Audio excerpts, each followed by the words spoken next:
get it going. Perfect. All right. Well, again, just for the purposes of the recording, I'm going to introduce Justin. So Justin Statton is a friend. He's an entrepreneur and a business person. He's the founder of Cannbreton Cultivation Limited, which is a growing company. He works with the National Helio Spectra reseller, Canada. And he also worked with Blue Labs Atlantic. Blue Nose Labs, yeah. Blue Nose Labs Atlantics, yes. And so Blue Nose Labs Atlantics, and you do a lot of different things. You know, you're into photography, you know, digital content production, you know, so you're a man of many talents.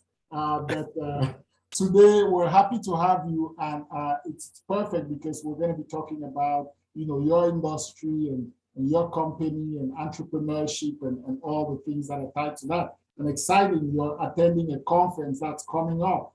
And I was just reading that you were chosen to present this product that has been chosen as the, what is it? It's the best. Where we've had, so we have a number of products available at the NSLC through Blue Nose Labs currently. One of which is our Capers Pineapple Hash, which was selected as a finalist within the Grow Up Cannabis Cup hash judging, which is taking place next Monday, actually, in Niagara Falls. Wow! So I'll be heading out to hopefully bring home a win for the best hash in the country.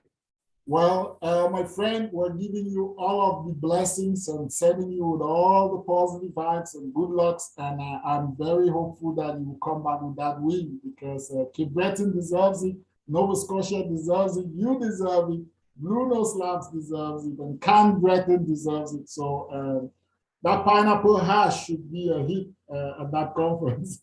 Thanks, man. I appreciate it. I really hope we can bring it home. It's a very popular product, one of the top sellers in the NSLC currently. You know, it's great, and I think it's going to do well. So fingers crossed. Excellent, excellent. So why don't we do this? Let's get right to it, because I know there's some excited viewers who will be very interested in learning about the cannabis industry, what you guys are doing, and how that all fits into the grand scheme of, you know, there was a lot of speculation about, you know, what is going to happen when, you know, cannabis is legalized. Now, you know, this happened in 2015. We're almost 7 years in. What is your read about the whole industry, the landscape, and things like that? Well, I'll be honest with you, Mark. It's been quite a roller coaster as far as, you know, how the industry has played out. So far, so good. You know, we've been doing well, and I've, as you mentioned earlier, you know, I've taken part in a few different ventures within the industry. So my background comes as a grower. I've been a part of the legacy market for a number of years. I had recently joined the Blue Nose Labs team back in March as their marketing and sales guy there. So like we're a very small team. We do, you know, there's like 7 of us that run the company now. So it's kind of, you know, wearing a lot of different hats. But as I mentioned, my background was in growing. So I had pursued a venture to pursue a micro cultivation license through Health Canada.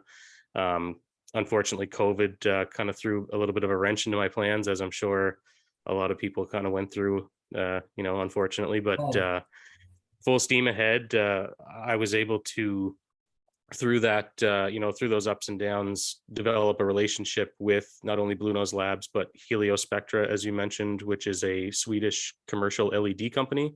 Mm-hmm. I had originally started with them as a customer.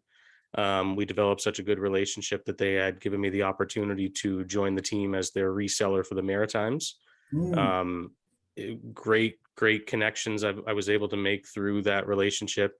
You know, I was able to connect with other growers, connect with other licensed producers, you know, kind of see what was working for them, what isn't working. And it's really given me the opportunity to kind of get an inside look into the industry that not many people really get that opportunity when they're trying to start a business. It's kind of very tight-lipped. You know, people don't really, they're not really looking to give out their secret sauce or their information, but right. Fortunately, I had that insider view into the operations, so learned a lot. Like, I really can't stress how much I was able to take from just those interactions. And so now, joining with the Blue Nose Labs team, it's given me the opportunity now to work within the regulations. We're a standard licensed processor, so we aren't currently actually growing in the facility, but we are a processor. So we do sell vape pens, hash, concentrates. That's really kind of where we focus our attention on. And yeah, so it's just been great, man. Being able to deal with Health Canada, deal with NSLC, CRA, everything to do with the regulatory side of cannabis. There's a lot to it, and having that insider view before Cannbreton, we will get up and running, and we will be growing in the future. But having this experience is just it's incredible. Wow, thank you for that. That was a good overview of sort of what you're doing, and it really touches on a few things that we can touch on. But just talk to us a little bit about Cannbreton. That's your own company, and what is your vision, and how does it fit into the grand scheme of the cannabis industry as a whole? Totally. So as I mentioned, I'm a grower, true and true. I really love the plant. I've started breeding over the past couple of years, and really, Cannbreton for me, just to be able to grow on a small scale and bring some really quality products to the market that I think consumers are really seeking out. That's important to me. So I just like I said, I love the plant. I love being able to work in this industry. It's pretty crazy to think about. Over the past couple of years, you're like, well, this went from being pretty illegal to now we can openly have conversations about selling Right. cannabis and purchasing cannabis, and it's kind of funny just how it all plays out. But Cannbreton is it's my baby, and we've been working hard for a number of years now to get this up and running. We hope to we're starting small. So Right. a micro cultivation license allows you to grow within 2,100 square feet. It's a 200 square meter canopy restriction. So, that's a small scale compared to a lot of these larger LPs. And that allows us to be able to really focus on quality, give each plant the attention that they need, and really hone in on producing just a top-notch product. So that's kind of that's where we're at. We're working hard behind the scenes. I will never give up, trying to make this happen. And it's as I mentioned, it's a roller coaster. It's quite difficult to do, but I have had a lot of doors close, and I like I said, I'll never stop looking for one that will open. Certainly, my friend, and as we say at Unfiltered, we're all about promoting entrepreneurship and people like you who are trying to start something out of their own, visionaries, entrepreneurs. Now, let me ask you this: what is more fun? Is it breeding plants, or would you say breeding like pets or animals?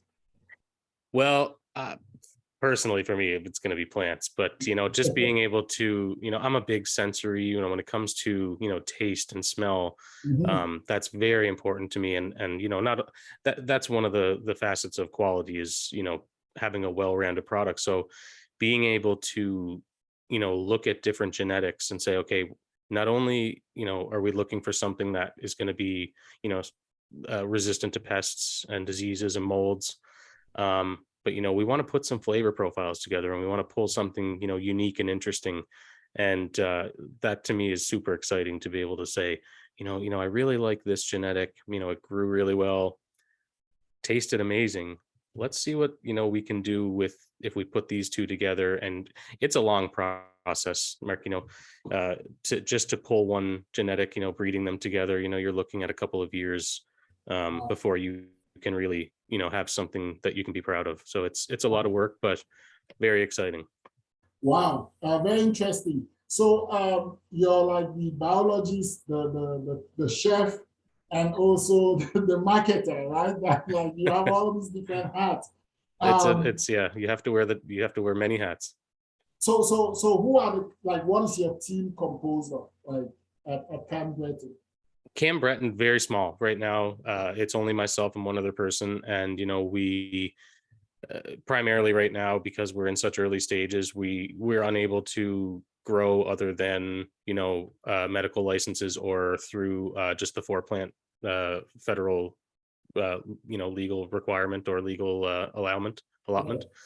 So we're small right now, and I've kind of shifted gears to focus more on helping some of the other guys succeed, and that was really what drew me my interest into Heliospectra and being able to help other producers and develop those relationships to say, okay, it's not just about what we can do, but how can we help you achieve your goals. And so that brought me into really working with Blue Nose Labs. And I want to be in the industry. We're not currently licensed to grow through Cannbreton. So, what can I do to help you guys and make sure that, you guys are succeeding and put my, skill set to use. And that's really kind of what I've been up to now. So it's pretty exciting. Great, wonderful. Can you throw some out there for our viewers? What would be your recommendation for? I'm talking about products at the NSCC now that have come through Blue Nose Labs. Well, actually, I have our Capers pineapple hash here. Oh wow! Look at that; looks beautiful. I like blue. That's why. So, and actually, I have that. This package is going to be one that's coming to Niagara Falls with me next week to take part in the Cannabis Cup. So I can't open that one, but I do have one here. So, we have a really nice 1.5 gram hash, comes in a really nice little glass reusable jar. But this stuff is it's gorgeous. Like, this is like a nice traditional, it's just super soft. I wish you could smell this right now. It looks like peanut butter. It has a texture of like peanut butter cookie or something, just from the oven. Absolutely. And like a traditional hash lover knows that this nice, soft, pliable, it's almost like Play-Doh. It's very, very desirable from a traditional hash standpoint. So that's one. We also do sell vape pens. So we've got a number of different vape flavors on the market right now that are doing phenomenal. It was kind of an untapped Nova Scotia category to get into. So we've done well. Blue Nose Labs has a sub brand called Cannbreton. And so that's what the vape pens are sold through as Cannbreton. So we've got, a number of different flavors. For the folks out there. Sorry, what was that? Do you have any top of the head recommendations for vape pen? And please tell our viewers if it's an indica or if it's a sativa or if it's a hybrid. Totally. Which are you go to?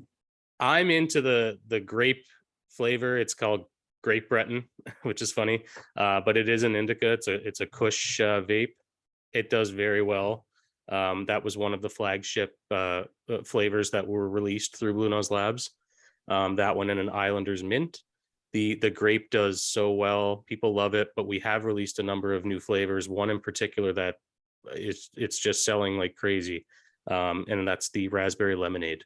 So tasty. That sounds yummy. It's amazing. It's sweet. It's the right amount of sweet with some lemon in there, but it's just beautiful. And that one is actually a sativa vape. So we have a few different options out there. Whatever your preference is. Whatever your forte is. yeah, that's it. But I mean, we do also have a number of other local micro producers here in Cannbreton that, not too many people are aware of. And, one of them, good friends of mine, Origin Coast. So Michael Fong, they have a facility in Sidport. They're doing great things. They work with Aqualitas out of, I think they're somewhere outside of Halifax. Okay. And we also have Myrowana, and another couple of friends of mine.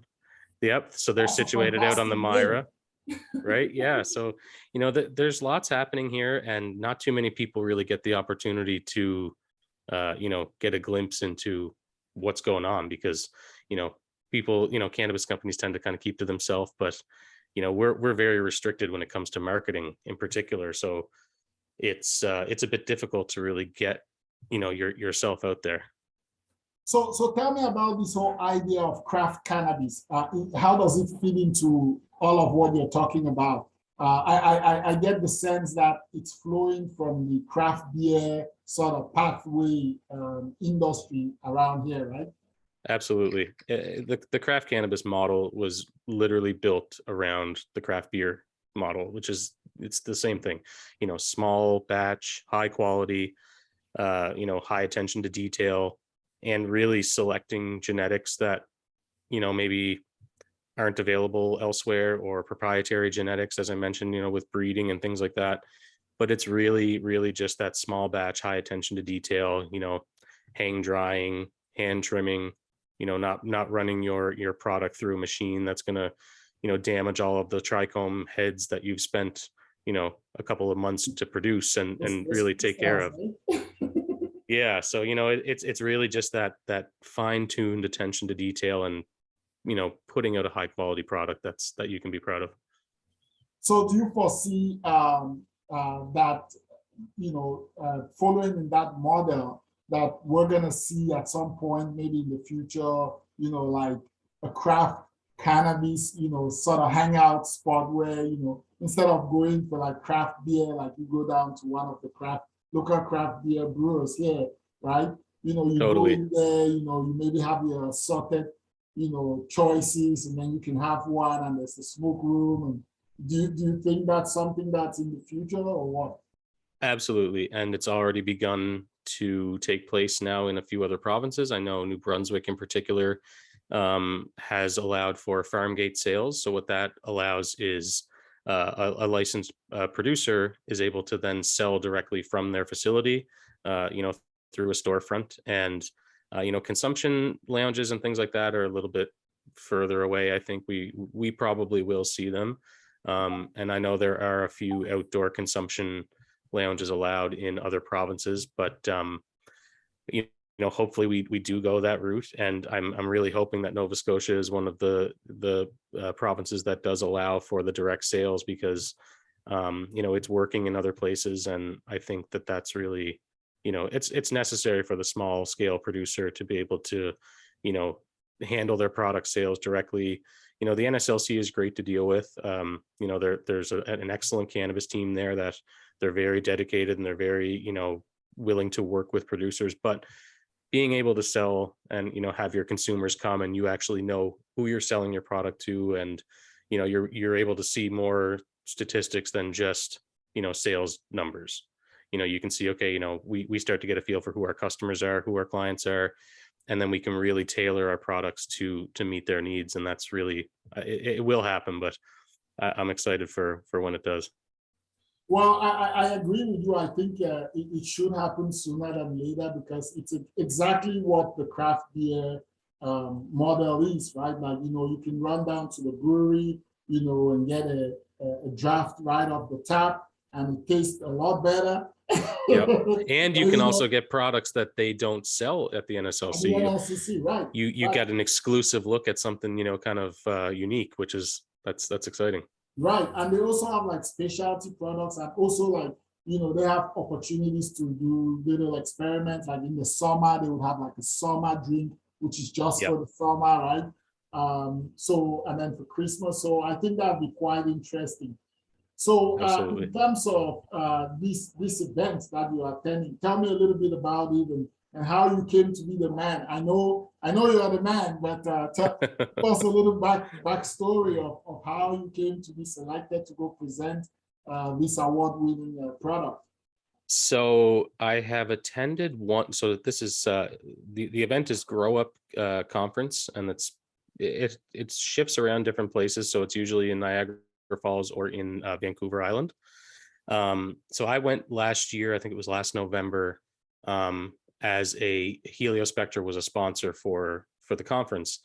So I was able to make a few connections there. One of my consultants, Dr. Ab Singh, he is also very well respected in the industry.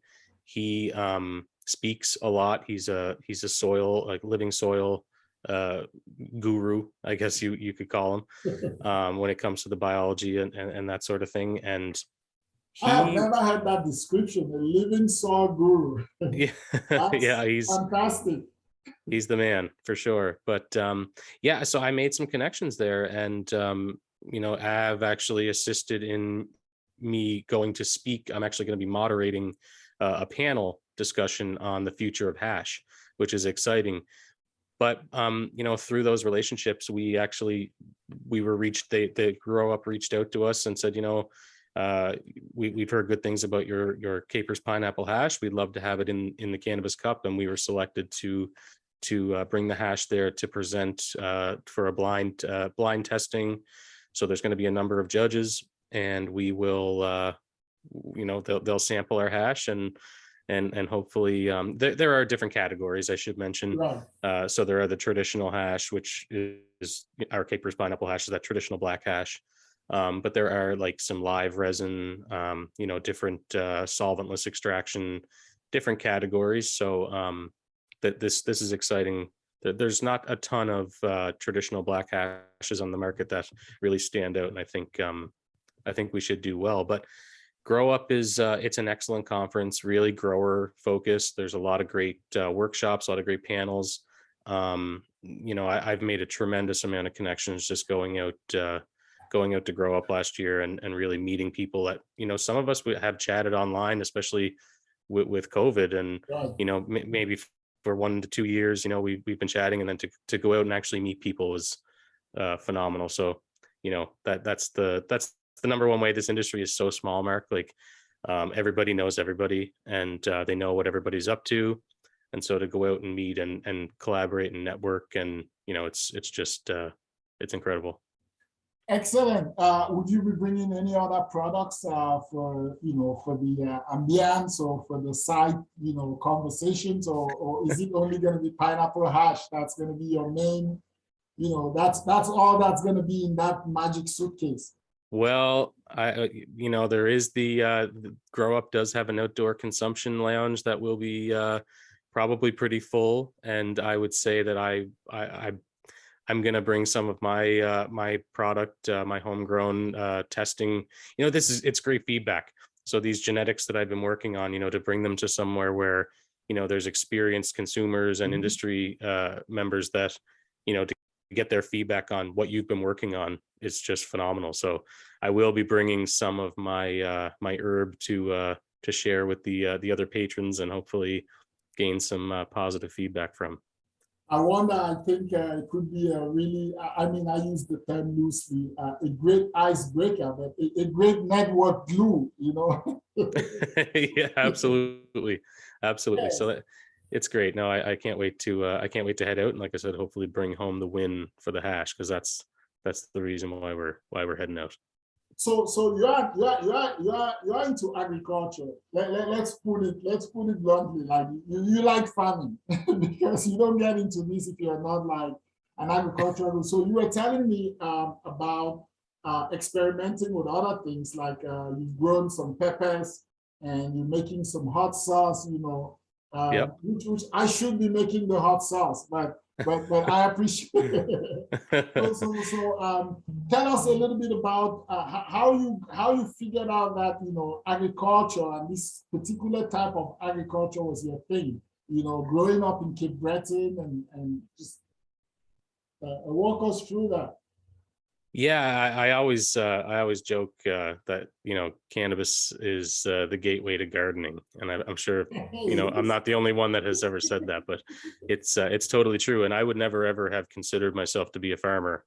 It's kind of funny what once you start to do something, you realize how simple it is when you really figure it out.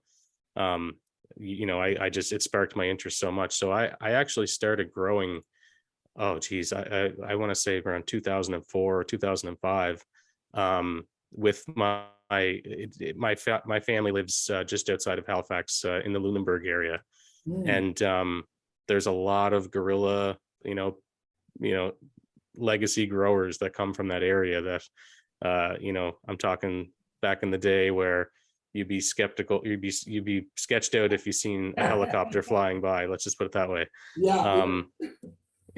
So that's kind of where I was first introduced to growing cannabis. And I took a few years off, and I when I came back at it, probably around 2013, I just, when it comes to organics and living soil, it's incredible how easy it can be. And when you really get into feeding the soil and not your plants, you start to realize that there's a whole ecosystem that's happening in that soil, and they all interact with each other, that really pushes the growth of that plant, a healthy growth. And I just I can't stop reading, I can't stop watching podcasts and different resources online. I'm so addicted to the soil aspect of it, which when you switch over to vegetables and peppers and things like that, you realize that it's really no different from growing cannabis. So I've been enjoying it. I've been growing some habaneros and some banana peppers and things like that. I'm really focused on the hot peppers right now, but I hope to really have a larger garden next summer. But for now, I'm doing indoor mostly with a lot of with Heliospectra's help with the grow lights, because it's a huge part of it. So it's been fun. Wow, that just got me a little fired up, because I'm more on the processing, the pepper side, but now I'm quite interested in the growing side. So hopefully that garden picks up for next summer, so I can come around and learn some techniques, because I'd love to. Hey man, I'm happy to help. And also crossbreed. Yes, and yeah, and that's another avenue that you can. I haven't even looked into crossbreeding peppers yet, but I imagine that'll probably be one of my next steps. So let's talk a little bit about Heliospectra, because it seems like it's quite a partner that you work with, and so you said they are based out of they're a Swedish company. Yes. And so they manufacture LED lights that are specifically designed for sort of indoor grow-ups or small scale agriculture. Please explain a little bit more. Yeah, totally. So Heliospectra, as I mentioned, I started as a client, as a customer, developed such a good relationship that they got me on the team. What they focus on, they do a lot of large scale commercial greenhouse operations. They do a lot of food ag, and cannabis is also a secondary focus of their the company. So really, when I joined the team, I'm basically right now the only feet on the ground in Canada. Wow. We have one other reseller in the West that handles the West Coast, but I help with a lot of content creation. It was such a tremendous resource for me to have when I was starting Cannbreton, because in particular, one of my colleagues and now good friends, Ryan Wonkel, he is a cannabis guru. I keep throwing the guru term out there, but I don't know whether many gurus. You're not there's a lot of gurus. But Ryan he has a couple of cannabis cups, like High Times cannabis cups under his belt. He's from Denver, Colorado. So Ryan comes up every now and again, and just to have him to be able to bounce any issues or questions, or just anything growing related, and not just cannabis. He's very well versed in all things agriculture. But Heliospectra is great because they've spent so much time developing the proper light spectrums for different stages of growth, and they have a very tailored vegetative growth spectrum that I have never seen anything like it, the way that the plants just bush and just grow so vigorously. And then the flowering spectrum with the flowering lights that they have is the addition of the far red spectrum that they have tailored so beautifully. It just triggers such phenomenal flowering and budding growth that it's really, if you put these lights side by side with other companies out there on the market, it's there's no question that Heliospectra will blow them out of the water. It's pretty crazy. So that's kind of that's the meat and potatoes of Heliospectra. Like I said, food, agriculture, and cannabis. Yeah. Wow, it seems like a very handy company, because I remember back in the day, you used to try with the used to try to create that green room with the UV light and everything. So this looks like it's pretty much simplified that process. So would you say that for an amateur or a hobbyist grower, I mean, given that in this country now you can grow at least 2 to 3 plants, you know, would you recommend those kinds of people to look at Heliospectra products? Absolutely, because the team that comes, you know, behind the company is so incredible. You know, there's just whatever you need, you know, they can help you with. And as far as, you know, specking out a room, you know, if you have whether it be a grow tent or whether it be a room or maybe a full facility, you know, having the team that can actually build a solid light plan for you to base, you know, whatever your needs are, whatever your goals are, you know, they can tailor a light plan specifically for your space to maximize, you know, what those goals might be, you know, whether it be yield, you know, whether it be flavor, whatever you're looking for, they know exactly what it takes to get you there. So it's, you know, having them to help you, it's incredible. Even as a you know, a hobbyist or commercial grower, it's a good resource for sure.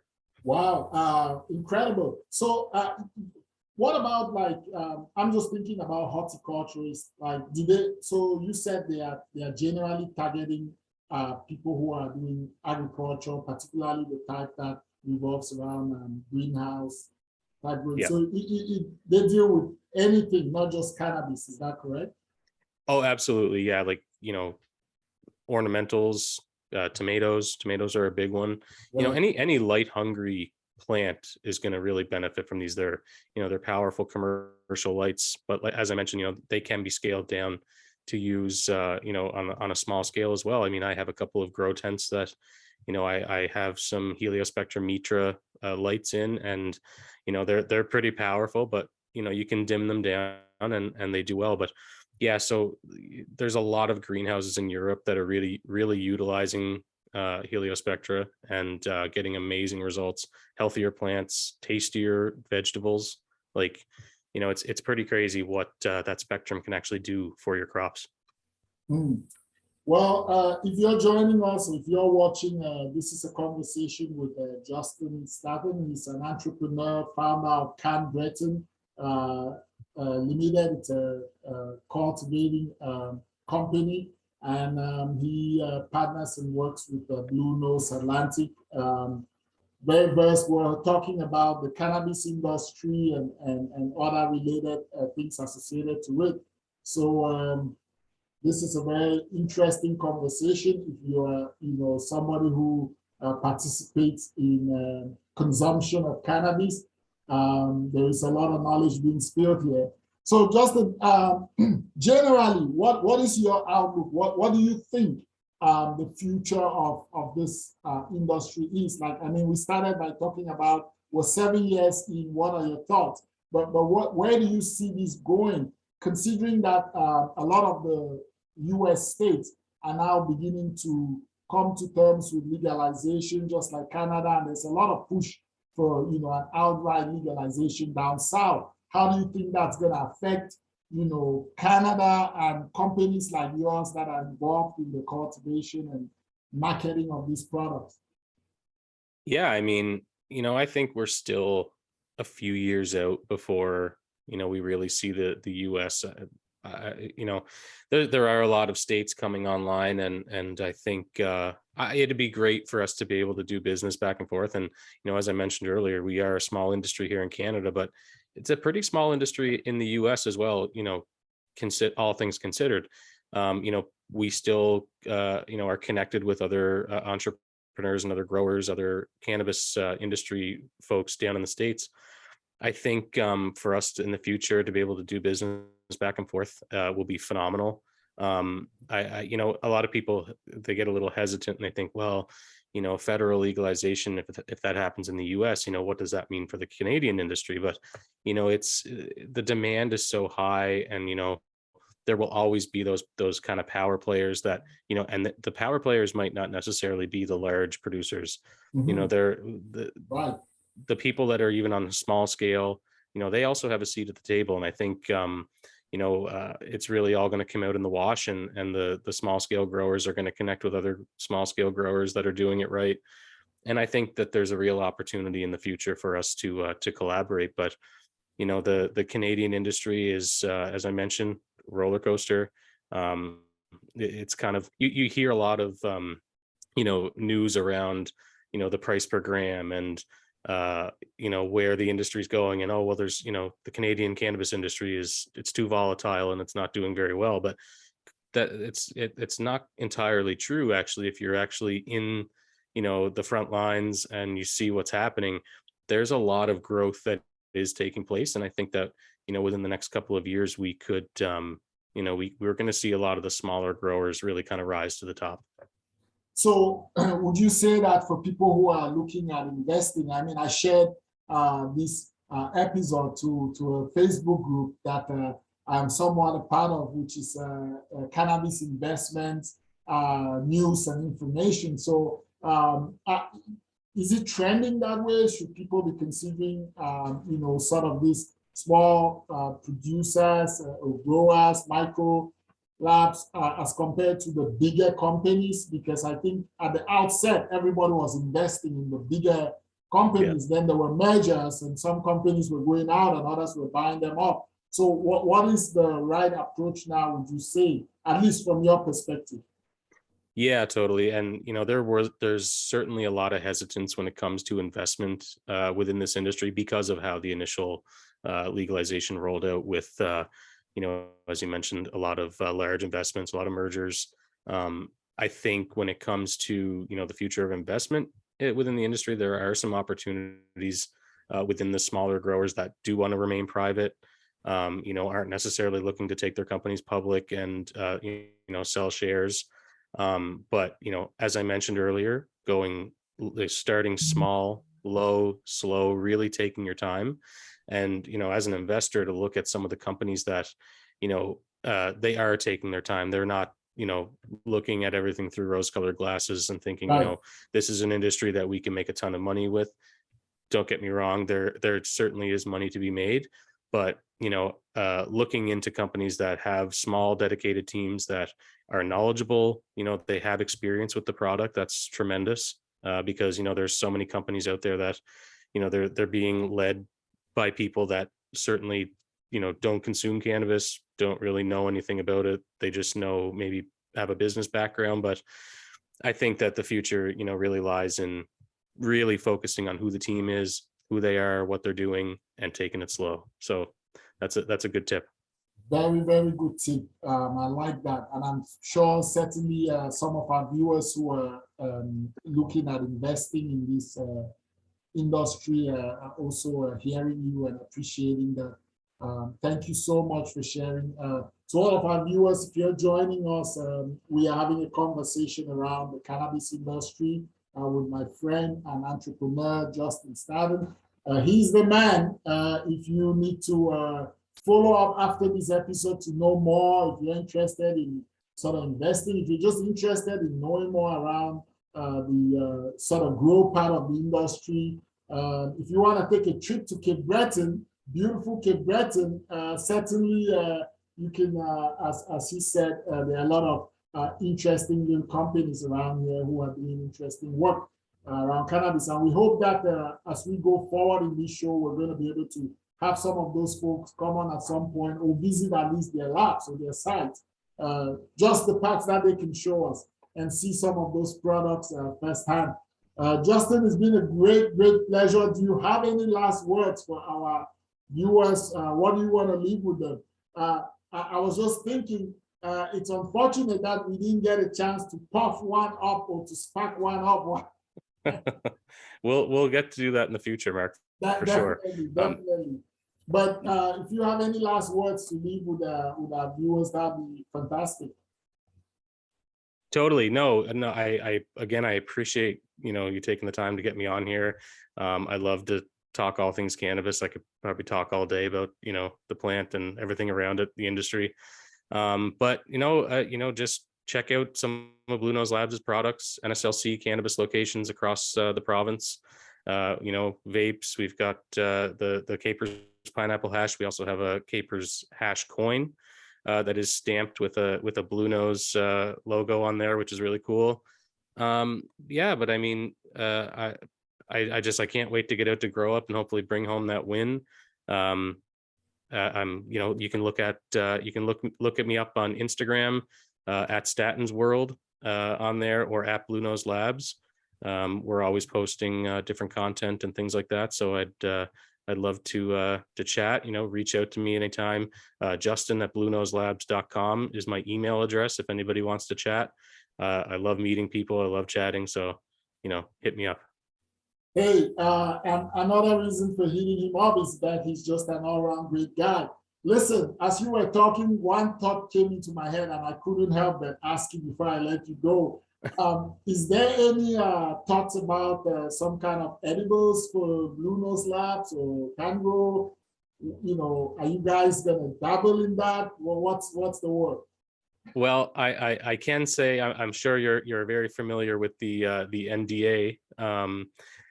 I will say this, Mark, we're always working on, releasing some new products, whatever the customers and people out there are looking for, we're thinking about it. So, there could be, there maybe not, who knows what the future has in store, but we're certainly exploring, all things cannabis. So keep an eye out in the future for some new products.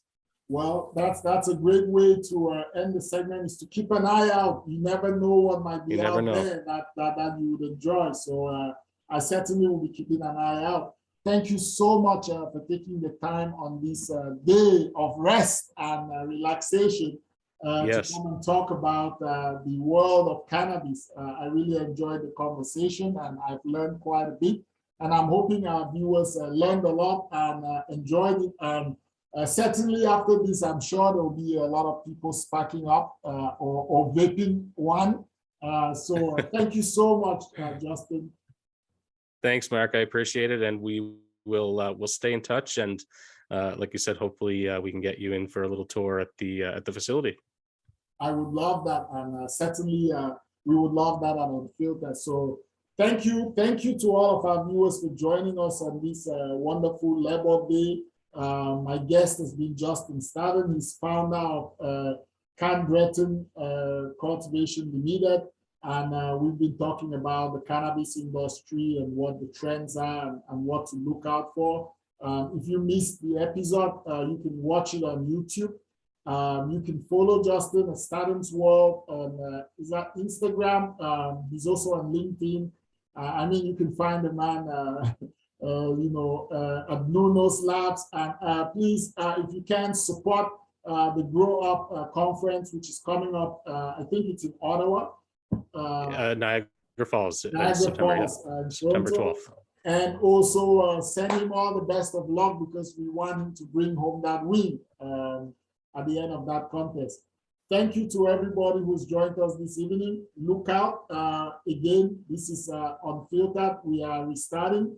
And you'll see a lot of us. We have some interesting content to bring you this season. So have a great day, Justin. Thanks, Mark. You too, man. Take care. Thanks, everyone. All right. Bye-bye. Bye-bye. Okay, folks. Yes, that was my conversation with Justin Statton. And what a lovely guy. So to continue on here, I will just wrap up. As I said from the get-go, we took a little pause, but now we've regrouped. We're ready to go. The team is excited. We have a lot in store, and we're certainly going to be offering you some very interesting content, very engaging. And we're calling and putting out a call to everybody who's out there watching. If you want to be on this show, you certainly can. If you want to participate, reach out to us at Unfiltered with chebs@gmail.com. Follow us on Facebook, send us a message. We respond to those. Follow us on Instagram, send us a message. You can visit our website at www.unfilteredwithchebs.com. Get to us if you have a great idea of a topic you want to discuss or something you want us to explore. Reach out to us, send that through. We're happy to pick it up and bring you those conversations. Again, at Unfiltered, we're all about conversations. Unfiltered conversations, no judgments, and we like to have it organically because that's the best way to engage with people.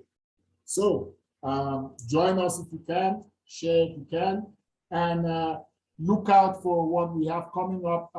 I am still working on a few things, but we should have something prepared for you next week. And also coming up on the show later on, one of our guests that we had on the show a while before, my friend and comrade Adam Guzman Poole, he just published a new book.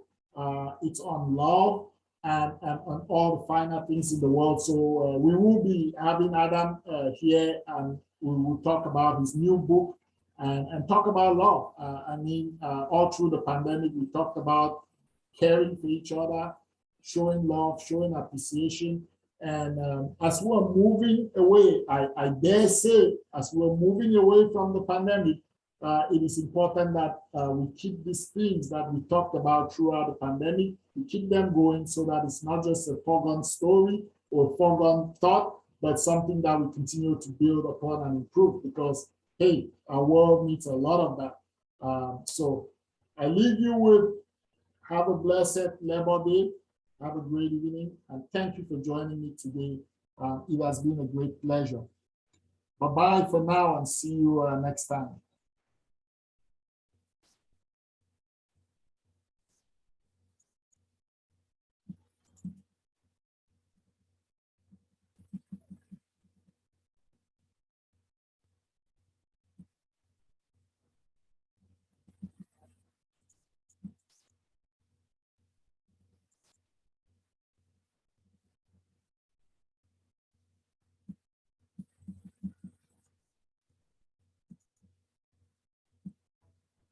I'm your host here, Justin Statton. Welcome to Unfiltered.